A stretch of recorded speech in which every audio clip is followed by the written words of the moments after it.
I'm starting the recording up again, and to do this, I'm going back and playing my commercials again. So as an introduction here, this is the second half of the Free American Hour. We're talking about the Oath Keepers. We're talking about what we can do to clean up this mess your sold-out Congress has given you.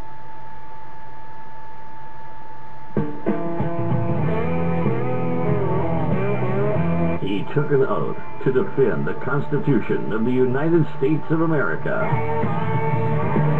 By some, he's been called controversial. I'll keep my freedom, I'll keep my guns, try to keep my money and my religion too. Now keep in mind that some of my guests have been approached by Homeland Security or FBI saying, why are you going on the Clay Douglas show? My message to those guys, if they're listening this morning, is go get a cup of coffee. Maybe you'll learn something. We both took the same oath, to defend the Constitution against all enemies, foreign and domestic. I don't recall there being an expiration date on that. I'm gonna keep my big VA, keep my friends the same, keep the government out of my business, and y'all can keep the change. He is the Free American, Clay Douglas. We know what we need. We know who to blame. Catch the Free American Hour, weekdays at 7 a.m. Pacific, 10 a.m. Eastern. I'll keep the USA and y'all can keep the change. For the podcast and more details, visit www.freeamerican.com or catch the podcast by phone by calling 832-999-8621. All right. Well, thank you for whoever it was that made that for me. I appreciate it. I like it. You did great. Now we've got something else that we've got to do here, folks. The Oath Keepers recommends that we need to reach the veterans fast, reactivate them with their leadership. We can get our neighborhoods, towns, counties, and states squared away, so we won't be weak and desperate when the fiat money system crashes. Let's see, wait a minute, did I get this going here? Yes, okay, we're going to I've got plans for that, part of it, and other people have got plans for it, and you can see those plans. You can learn how to build your own houses. You can learn how to make a generator out of an old washing machine. You can do that on the Free American site. And then there's the links, the people I've had on, the people that are doing something, the Oath Keepers, and I've got this up right now. Not waiting for them to pay me for advertising, because they are doing a good thing, and this is what we need from you for this show, for the Free American Hour. We need you to tell people about it. Tell people to buy the books. I mean, come on, folks. They're using my book, Mystery Babylon, to teach college courses in history, in political science. And it's also, my fiction books are not quite fiction. They're not quite fiction because they're pulled from real events, real people that I've met. I've been fortunate enough to meet over the years here. And nobody on the mainstream, now think about this. Think about this. I mean, they're calling me a racist. They're calling me an anti-Semite. They're calling me every kind of name you can think of. The FBI is trying to intimidate people to keep them from coming on my show. Why? Why?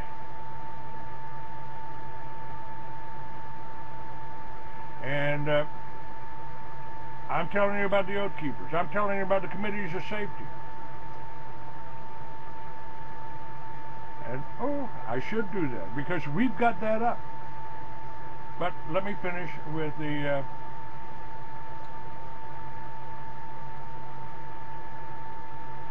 Operation Sleeping Giant here. We need food, Here's what veterans, or all of us, need to focus on.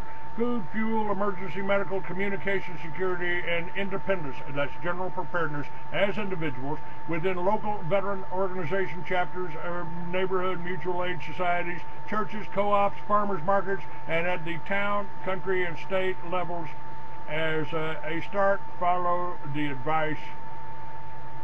And I'm also going to put links up there so you can print out free American business cards and hand them out.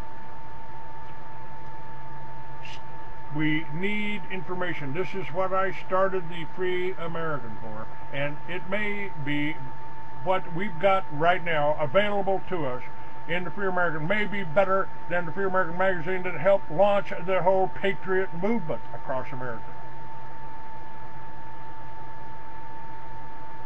We've got again, as individuals. Oh, let's see. Well, wait a minute.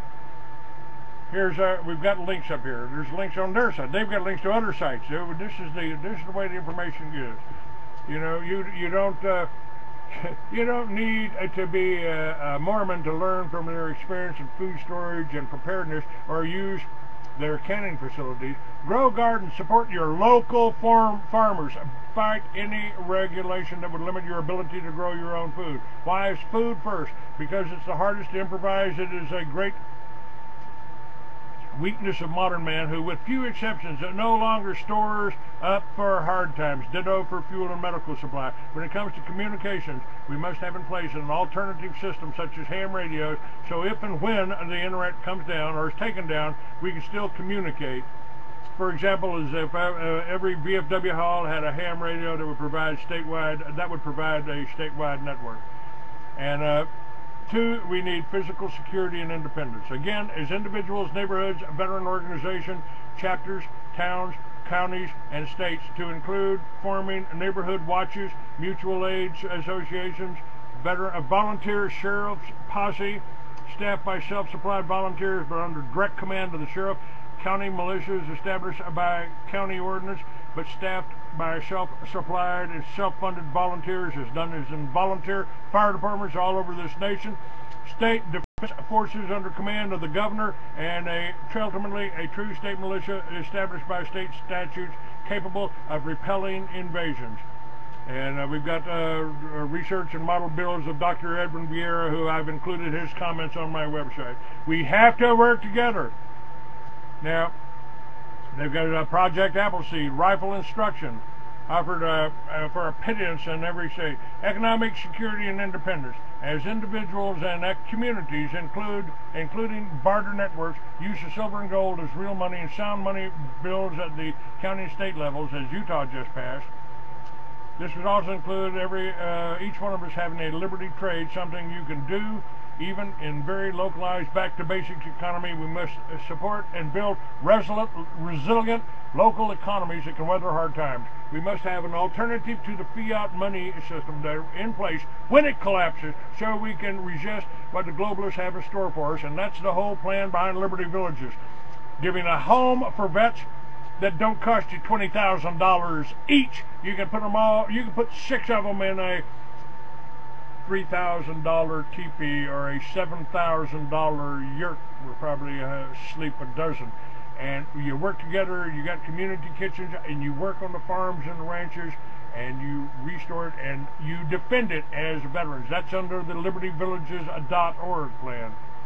Now, and we're also working, veterans must support only sheriffs, local state legislators, and governors who have the knowledge, courage, and integrity to keep their oaths. To vote for an oath breaker is to become an oath breaker. We must enforce the bounds of the Constitution and defend the powers reserved by the states to the people.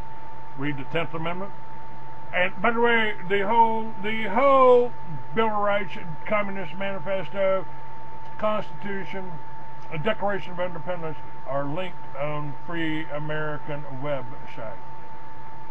Now, I've got links up there for Operation Sleeping Giant, so you can go there to learn more what they have planned, to read upcoming articles, provide details on each of these.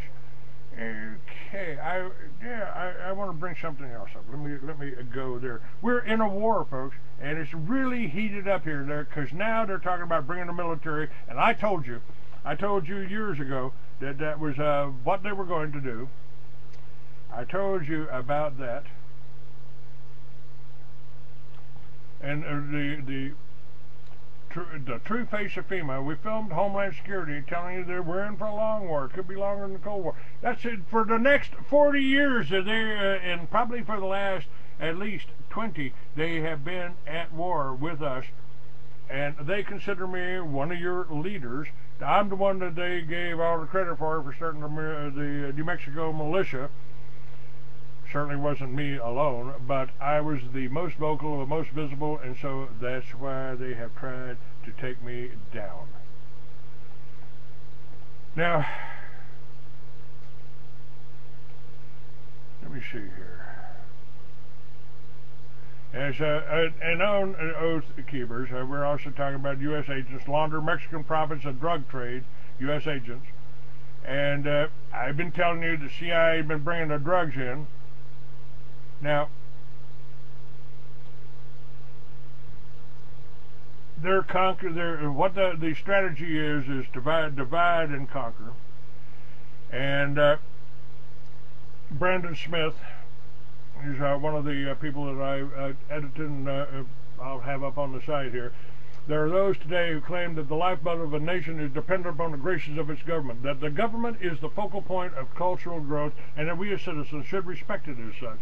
I would be more inclined to agree if the public did not so easily confuse the ideals of leadership with the actions of criminals.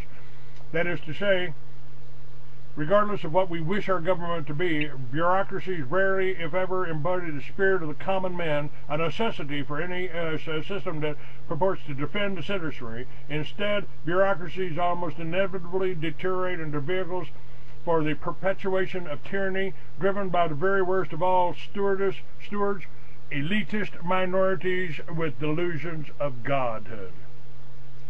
And if you say Jews and you put Jews in there, then you're being a racist, and he didn't. But I would. Unfortunately, despite this fact, the masses often treat these industrious vermin and the plagues of society they build with the same reverence they would a sincere and honorable body politic. Government is not, and nor has it ever been, a foregone conclusion. Government is not concrete, it's not tangible. It is not the foundation of society. That would be the self-sufficient family farm. Instead, government is an abstraction, a fantastic dream of collectivist paternity in the face of an individual hardship. Those who fear to wander the world on their own courage, strength, and merit seek to elevate, empower decision makers to provide the comfort of limited liability. Through this process, governments are created out of thin air, kind of like money. All governmental authority thus is handed to those in positions of leadership. What makes one man a king and another man a peasant? Only the people of a country, and where they choose to place their personal control in their own hands or in the hands of others. To put it simply, there is no power over us, but that which we give away, and no freedom lost that cannot be regained. Until this reality is understood, consecutive generations of human beings will be left to wonder, astonished at the endless atrocities of governments they thought they could trust. Something like 170 million people have been killed by their own governments. And that information is pointed out to you, and when is it okay to kill a cop? All governments must be treated like storehouses of aging dynamite with extreme vigilance, care, and suspicion, because it is the very nature of centralized power to sink towards a destabilization and disaster. The American dynamic was meant to be different. For the first time in history, a group of people organized an administrative body that was predicated upon the will of the general populace and not the will of the incorporated elite.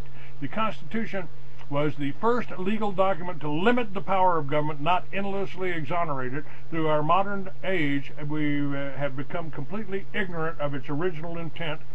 The Constitution and its written protections allowed for the first decentralized government of the Western world, if not for the entire world. A government which was specifically tasked with shielding rights of the individual beyond the desire of the mindless minority or the normally influential aristocracy. Obviously, we have strayed far and away beyond the schematics set forth by the founding fathers. Finally, let us be honest with ourselves and say it out loud. Our government is not constitutional. It has become a mutation, a monstrosity, a malformed creature giving birth by the oozing genetic material of mad social scientists hell-bent on dominating the building blocks of our political life. It is a thing to be abhorred, not admired, and certainly not to be trusted. Now, this statement may be confusing to those who have relegated their concerns to the immediate. If one is free to walk the streets, keep a job, have a drink, and settle in front of his TV for hours on end, then what is there to be worried about? If he's not directly affected by the ill notions of men and far-off banks and capitalists, then why care at all? If the pain of government criminality only strikes people from other cultures and other walks of life, why be so concerned? For those who actually suffer from this brand of idiocy, I can only relate the unwarranted role our government has assumed within our society and hope they begin to realize how extraordinarily unsafe they really are. And the injustice visited upon the few are invariably visited upon the many in time, especially when a rogue government resides. What have I been telling you for years? I'm the canary in the coal mine, folks. The kind of intrusion by government allowed by the American people today is utterly astounding. Bank records, medical records, political viewpoints, phone conversations, email, child rearing practices, food eating habits, health pursuits, social networking habits, biometric data, travel. Nothing is safe from the prying eyes of government anymore. Phone calls. Add the phone calls into it. At what point did we as a nation decide that the government's opinion of the domestic ideal should become the precedent? At what point did we decide that a faceless bureaucracy knows better than we do what is best for us? When did our lives become an open book to be read at the government's leisure? Folks, that's why I've got t-shirts up there that say I am a free American. I asked that question a long time ago. And I say we decided because we must bear a large part of the blame for the institution of the Patriot Act, the utilization of the fiat domestic spying bill, the latest monitoring and cataloging by the DHS and the Federal Reserve of private internet activity. We've stood by and done little to nothing in response. The argument put forth by the establishment proponents has always been that the government's task is to keep us safe. In order to do this, they say there can be nowhere for evildoers to hide. Therefore, the privacy of every individual must be sacrificed for the greater good of the greater number. This argument is unabashed nonsense. Governments do not keep people safe. Governments are historically predisposed to ending far more lives than they protect, especially when they've strayed far from their original mandates. When a government goes rogue or has been honed as a tool for control rather than defense, its directives lean towards self-preservation, not the preservation of the public. That is to say that the government and those who directly benefit from its manipulation set policies that ensure their own safety and no one else's. Without a doubt, all the anti-Fourth Amendment legislation that has been passed over the course of the last decade is focused not on some sinister force, foreign or domestic. Instead, it has been focused on the average American citizen because, whether we want to admit it or not, the government sees us as their greatest enemy. There was a time I would have even considered this view a bit extreme.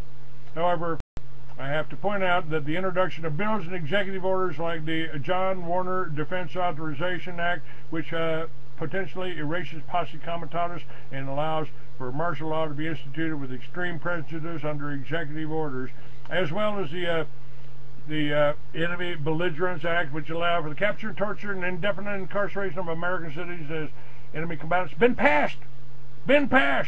And the National Emergency Centers Act allows for the detention of civilians in military and FEMA-run facilities.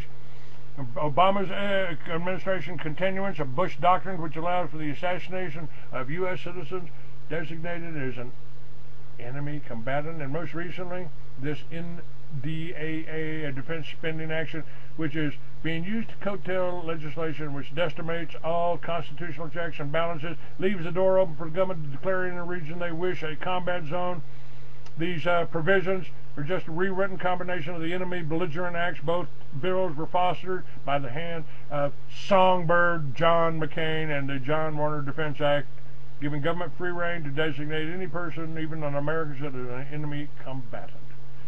You think rendition only occurs in Middle East hellholes? Think again. With these bills and others like them, the American public is now fair game. Rationalizations for the above actions abound. Most of them have common naive positions.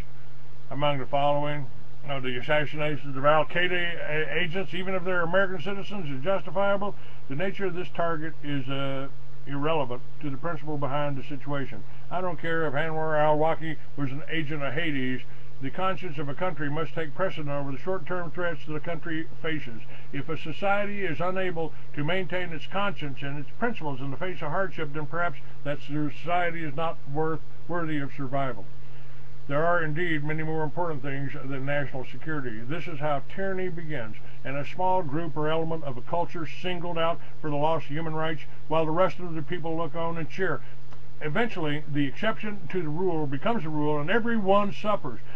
Under no circumstances should our government be allowed to rewrite constitutional protections on our moral compass, even if it means giving so-called terrorists fair treatment under the law. Never forget, the term terrorist is as arbitrary as any nowadays, and could be used against you as easily as the term racist or anti-Semite is. When somebody calls me a racist, there is no basis for it, there is no reason for it. No, I'm not targeting Jews. I'm telling you any more than if then saying Al-Qaeda are all Muslims.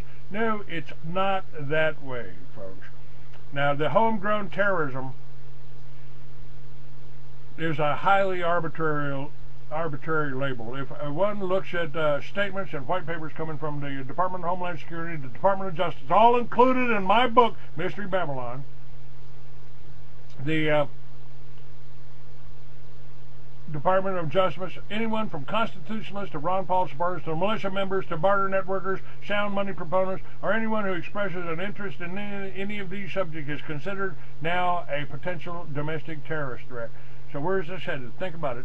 If these types of people are already being categorized as extremists, what's to stop the government from categorizing them as enemy combatants? Rendition and torture could save lives. Okay, that's for the sake of argument. That rendition and torture actually could save some lives, though I've never heard of any. The Jack Bauer moments taking place in the real world to save my life and those I love could be spared. Frankly, I would rather die to be a party to behavior as reprehensible as kidnapping and torture. I couldn't care less about the theoretical benefits of the activity. As stated earlier, a nation hanging by the poisonous framework of moral relativism is doomed to failure and decay. Despite propaganda often spread by elitist elements within our government, our military, and our local law enforcement, you do not need to become the monster in order to defeat the monster. This lie should not be allowed to stand. It's what I've told you folks for years. The reason is the problem that we have is how do you fight evil without becoming evil? Now, Senator Lindsey Graham, a backer of the National Defense Act, specifically outlined the bill's jurisdiction over American citizens, and even admitted it makes a U.S. itself a combat zone under the intentional international laws of war, while at the same time presenting the lie that federal due process could somehow be enforced for those who are captured. We who oppose the bill could do a lot more without being rightfully accused of overreaction. If Americans are not to be targeted, then why to create the bill in the first place? The traditional laws of war would be more than sufficient to handle sufficient foreign threats, and domestic response agencies like the FBI could easily continue to do whatever they're supposedly doing to safeguard the country. The only reason to introduce bills which frees the U.S. government and the DHS to ask military within its borders of our own nation would be to target U.S. citizens and undermine normal constitutional processes. The legislation is self-incriminating. Only a complete idiot would argue otherwise. Okay. We don't have much time left. I will put links to this article. Now, I want you to understand, folks, we did not create this division. The American people did not ask to be targeted, though we certainly have not done enough to fend off numerous attacks upon our general liberties. The root of the problem still lay within the core of our government, the puppet leaders who abuse it, and the corporate elitists who use it as a staging ground for personal agendas.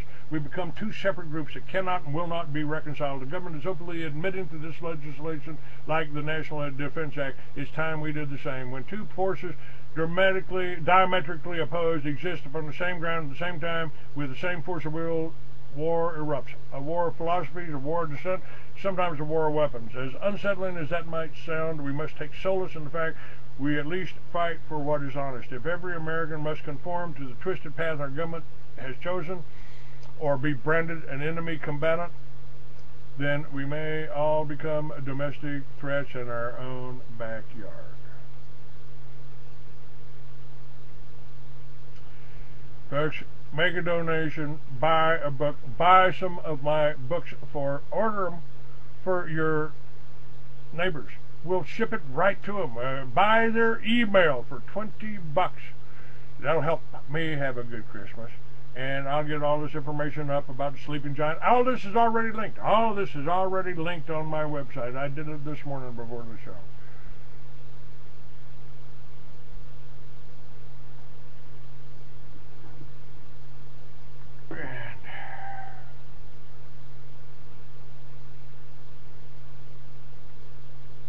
Pass this on. Take it off of my site and put it on your networks and put it on your shows. If you're doing blog talk radio, let them know. If you're doing talk show radio, let them know.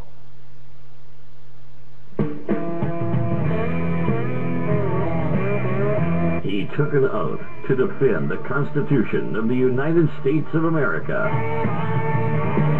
By some, he's been called controversial. I'll keep my freedom, I'll keep my guns, try to keep my money and my religion too. Now, keep in mind that some of my guests have been approached by, Homeland Security or FBI saying, why are you going on the Clay Douglas show? My message to those guys, if they're listening this morning, is go get a cup of coffee. Maybe you'll learn something. We both took the same oath, defend the Constitution against all enemies, foreign and domestic. I don't recall there being an expiration date on that. I'm gonna keep my big BA, keep my friends the same, keep the government out of my business, and y'all can keep the change.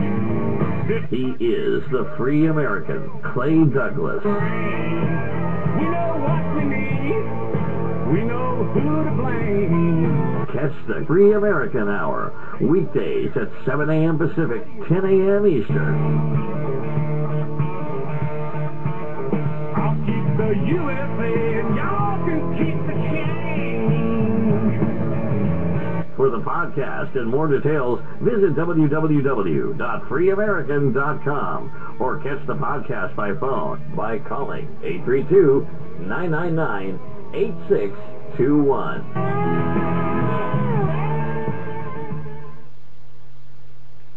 Call recording has been completed.